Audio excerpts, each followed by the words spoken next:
Hey, salut tout le monde! Il y a un constat affligeant que je fais, c'est que malheureusement 95% des blogueurs débutants qui se lancent pour gagner de leur vie avec un blog se ratent. Et s'il y a autant de personnes qui se ratent, je pense que ça tient d'une chose fondamentale, c'est l'idée de base. Parfois on choisit une idée de blog qui est pas forcément rentable, rassurez-vous, ça arrive à tout le monde, moi-même ça m'est déjà arrivé par le passé, et on se rend pas compte que cette idée c'est pas forcément la bonne, on se rend pas compte que c'est pas forcément une voie vers laquelle on va pouvoir vraiment rentabiliser notre activité de blogueur. Donc deux cas de figure en fait si jamais vous regardez cette vidéo. Petit 1, soit vous n'avez aucune idée du blog que vous avez envie de créer, du thème que vous voulez aborder, et si tel est votre cas, j'ai justement créé un module gratuit sur mon blog où vous pouvez télécharger un PDF et une vidéo où vous retrouverez 200 idées de blog rentables, donc n'hésitez pas à aller regarder ça, c'est gratuit et c'est dispo sur le blog. Il y a le lien juste en dessous dans la barre de description. Et ce n'est pas tout puisque je viens de lancer en début de semaine un module de formation qui appartient à ma grosse formation premium des Kings du blogging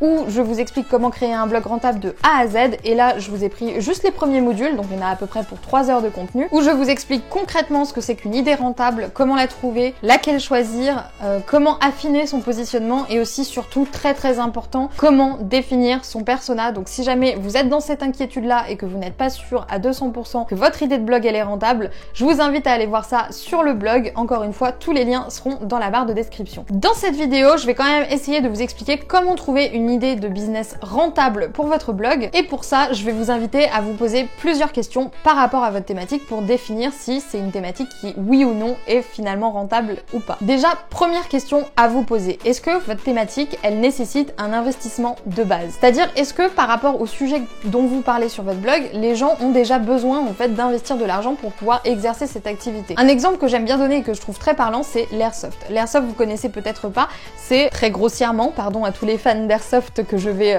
déprimer, très grossièrement en fait c'est le fait d'avoir des fausses armes, donc des répliques d'armes, et de se tirer des billes sur un terrain vague.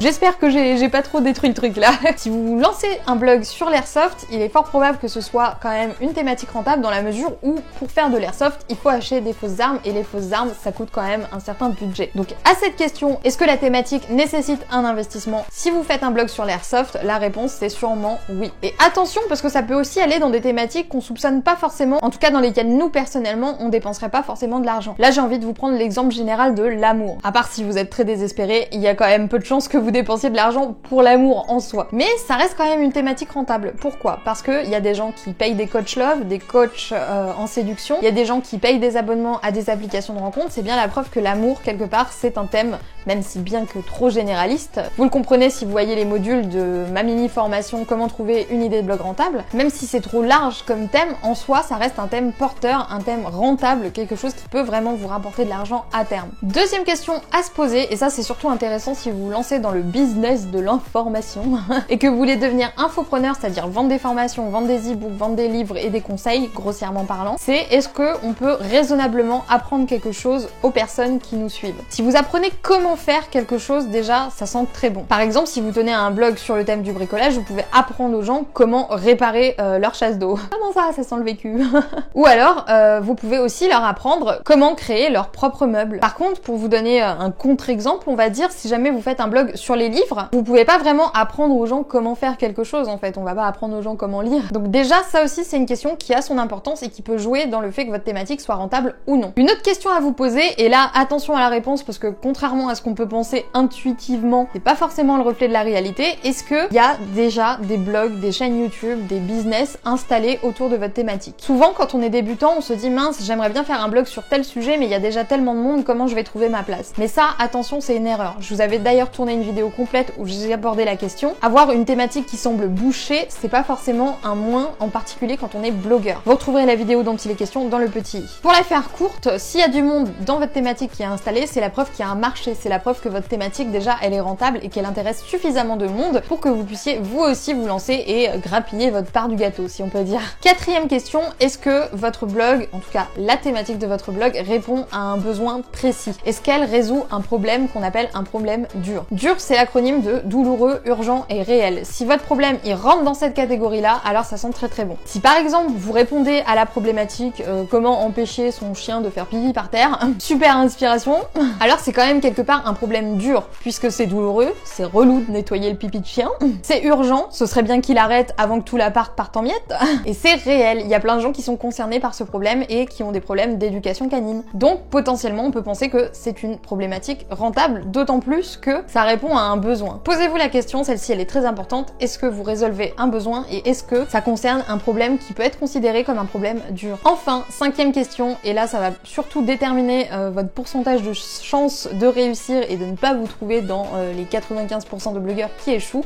Est-ce que vous êtes directement concerné par cette problématique? Est-ce que vous comprenez les frustrations des personnes qui se renseignent sur ce sujet-là, qui ont ces problèmes-là? Et est-ce que vous-même vous les avez vécus ou est-ce que vous en êtes sorti? Quelle que soit la thématique, c'est essentiel de bien connaître ce qu'on appelle le persona, c'est-à-dire le lecteur, le client cible. Pour bien connaître son persona, il faut le comprendre et pour le comprendre, le mieux généralement, c'est d'être déjà passé par ces étapes-là. Si par exemple vous faites un blog sur comment arrêter de fumer, si vous-même vous avez déjà été fumeur et que vous avez arrêté de fumer, vous comprenez mieux que personne ce que ressentent ces gens-là. Et vu que vous vous en êtes sorti, vous savez exactement quoi leur dire et exactement quoi faire pour les aider à sortir de cette situation-là. Alors que si vous êtes non-fumeur, que vous n'avez jamais touché une cigarette de votre vie et que vous vous lancez sur cette thématique-là, forcément la connexion avec vos lecteurs sera amoindrie par rapport à la personne qui, elle, est passée par ces étapes-là. Je pense vraiment que c'est pas impossible de faire un blog sur un sujet que vous ne maîtrisez pas et par lequel vous n'êtes pas vraiment passé, mais ce sera toujours un plus d'être directement concerné par la problématique dont il est question parce que vous allez 1000 fois mieux comprendre les gens. Vous saurez exactement quels mots utiliser pour leur parler, quel vocabulaire utiliser, vous saurez quels sont les problèmes les plus frustrants qu'ils rencontrent et vous saurez exactement comment répondre à ces problèmes. Donc c'est quand même un avantage à ne pas négliger. En réalité, pour moi, toutes les thématiques sont rentables, mais elles ne sont pas toutes aussi rentables les unes que les autres. Moi, j'aurais tendance à penser que tout ce qui ne concerne pas directement le business de l'information, donc l'infoprenariat, le fait de vendre des e-books, le fait de vendre des formations, n'est pas forcément très rentable. Ça reste un avis personnel, vous me direz dans les commentaires ce que vous en pensez, mais moi j'ai tendance à penser ça. Aussi, si jamais vous n'avez pas encore lancé de blog, je vous invite fortement à réfléchir correctement